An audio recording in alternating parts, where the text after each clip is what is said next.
Coach, man, been a really busy offseason for you, and I know the draft's coming up, so no rest for you. No. When did you start watching these prospects, and how did that process go for you this offseason? Wow, this really has been a very busy one, and it really all starts with getting ready for free agency and the combine more so than anything else. Right. We got our free agency list and our initial combine list early in February. And that's really when we started. We started probably the second or third week of February, got back after the Super Bowl, had our introductory meetings to both free agency and the combine, and just been working on it ever since. Yeah, and so people always talk about, how free agency affects the draft. Does the draft ever affect free agency? Do you ever look ahead and say, like, oh, this is a really strong O-line class or whatever, and how did that impact this year? It does. You look at it and you say, wow, there is going to be some good O-line depth in the draft, but there's also a couple of really good veteran offensive linemen we really like, so we were able to jump on that, and we feel very comfortable with what we did with free agency, because as far as the draft's concerned, it gives us an opportunity to say, okay, these are specific needs coming into the draft. We did fill this, and this. So as we look at it, now people say, well, is it position of need or is it best available? Right. Well, how about best available at positions of need? Positions of need. That's going to be a true thought. It really is, just because we have a few positions that we've ID'd and said, look, we did some really good things in free agency. We got some really good young guys that we've drafted the last couple of years that are fulfilling these spots, but we want to continue with the competition. We want to continue putting guys in position to compete.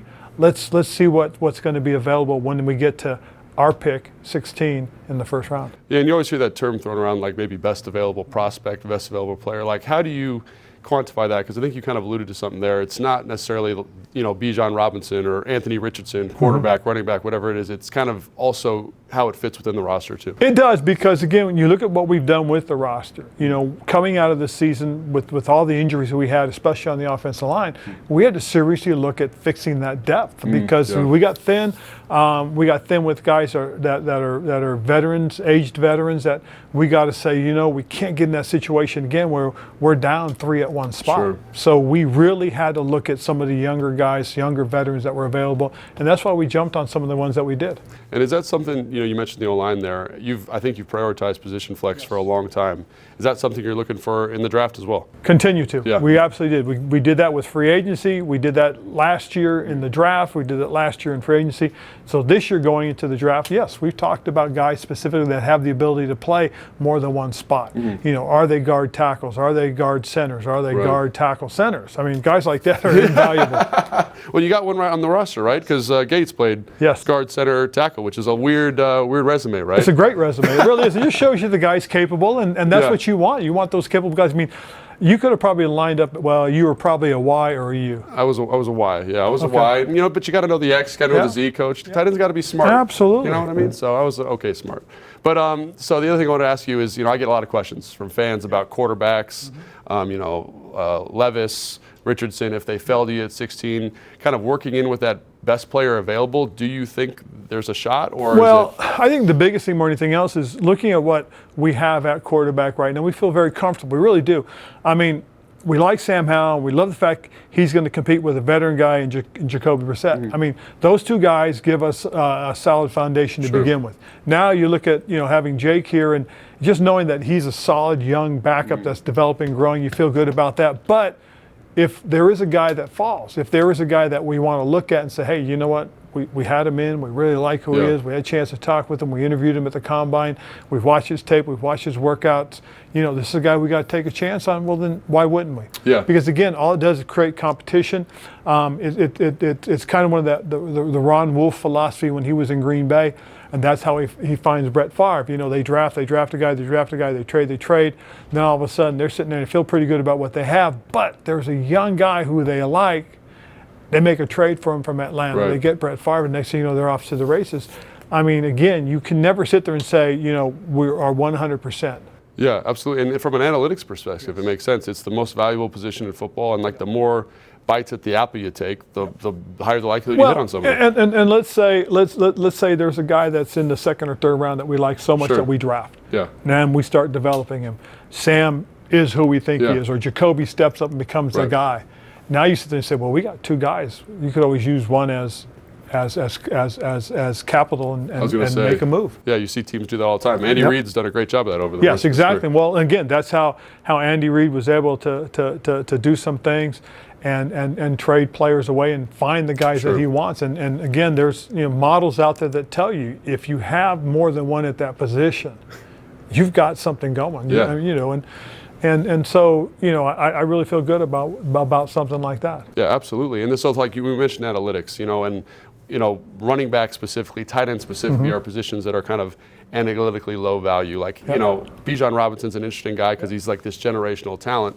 How do you kind of manage player value, positional value in a draft like this and say, we can take a guy like that at 16 or, the positional value isn't there, especially with this draft being so deep at the running back position or something like that. Just as an example. No, and you're exactly right. Those are things that you have to look at is that how deep is that position? Well, and also how deep are you at that position? Right, yeah. So we look at what we have and we look at all our positions and say, you know what, we're good here, so it takes the pressure off of having to sit there and say, wow, we got to think about that guy. Yeah. I mean, if you look at our tight end stuff, and if Logan is back, if Logan Thomas is back with those young guys that we have there, now you feel, wow, that's a pretty good position for us.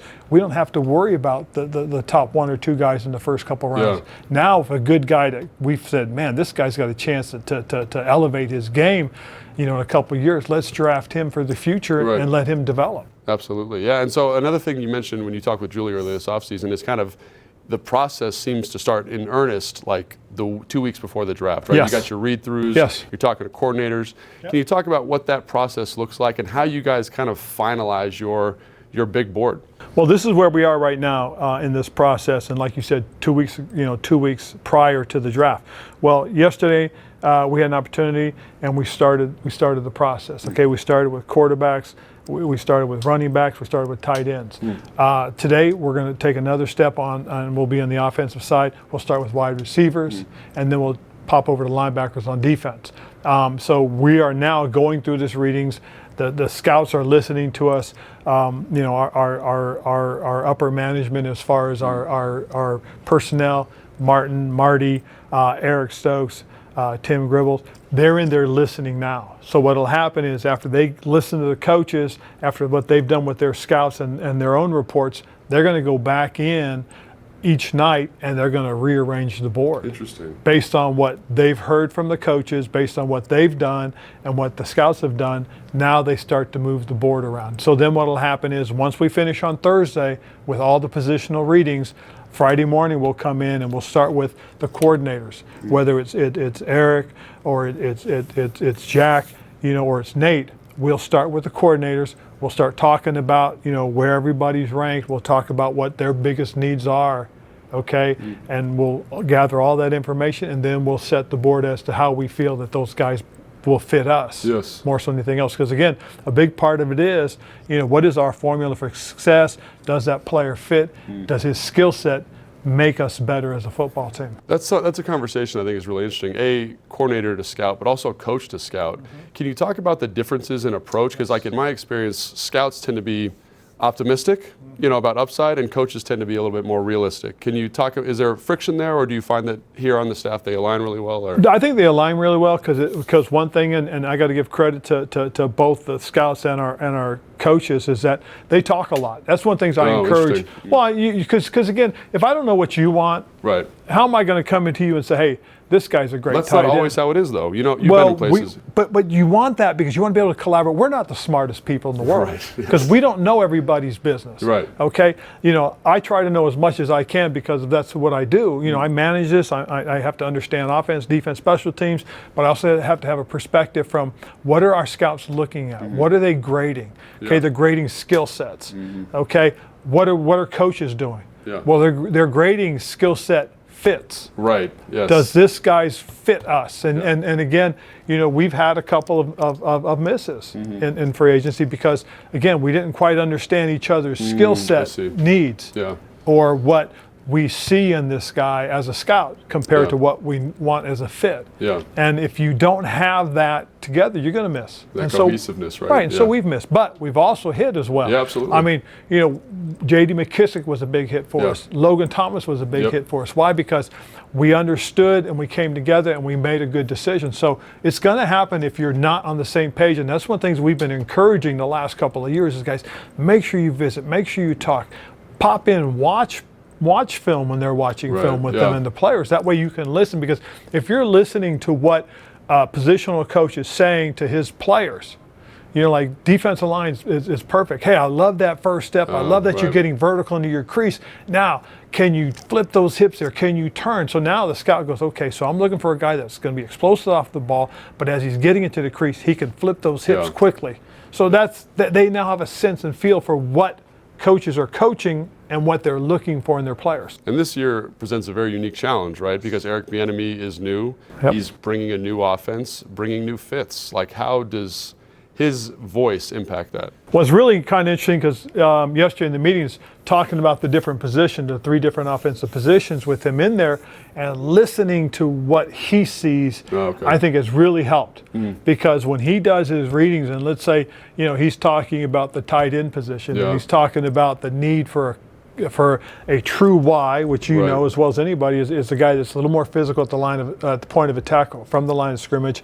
You know, he does a lot of the dirty work in terms of protections and blocking schemes to what the U is, or the F, and saying, okay, hey, this is the motion guy. This is the guy that's, if he's going to block, he's going to probably be in motion. He's going to have to learn to keep tight angles. He's going to have to learn to use, you know, his body position a little bit more than his actual fire off and pop. So we talk about that. You listen to that now. When we're grading tight ends, you're sitting there, you're grading guys as, hey, this guy is a Y, this guy's a U, and these are Y. I think this guy is the Y tight end, and why this guy would be a better U. Absolutely, yeah. And so, like, obviously there's all this kind of analytics and data and you know, money associated with the draft, but I think you get to do something pretty cool and get and make that phone call on draft day and talk to those guys. Like, how is it, you know, giving someone the opportunity to, like, live out their dream, and what are those conversations like? And do you have a favorite one that sticks out to you? Gosh, it is pretty cool. It really is, because, you know, for the most part, a lot of these young men, these are their dreams. This is what they've worked for. This is what they want to become. And to be able to talk to guys, hey, look, you know, you're going to be a commander, and to not just hear them, but their families' reactions. You know, like you can tell that, you know, when they first pick up the phone and you tell them who you are, and the guy, you know, and you hear the players say out loud, it's the commander. It's Coach Rivera. I mean, and then you can kind of hear the silence as everybody's waiting for them to, you know, to tell them. And once they tell them, you hear the euphoria. And what's really neat is when it syncs up with the announcement on television. Oh, nice. That's always a cool thing, because when it comes across on TV and you hear it, that's really cool. I mean, you said silence, but I remember Big Phil last year. I saw his call in, and I don't think anybody could hear anything. Everyone was screaming, and like his whole family, his cousins, everybody is there. Like, how'd that conversation go? Just the excitement of it. You know, hey, you know, how do you feel about being a commander? Oh man, coach, this has been great, and then you just hear it. In the background, you just know it. Yeah, do you have a favorite one of all time? Like a guy that you're like, man, I can't believe that. I thought Sam Cosme's was really a cool one a couple years ago. Was that? Just because he was sitting there with his whole family and his fiance, who is now his wife. He was recently married. So, you know, you see that and you hear that and you just go, wow, that's really cool. That's awesome. Coach, thank you so much, man. Good luck with the draft this year, and excited to see what you guys do. Thanks, Logan.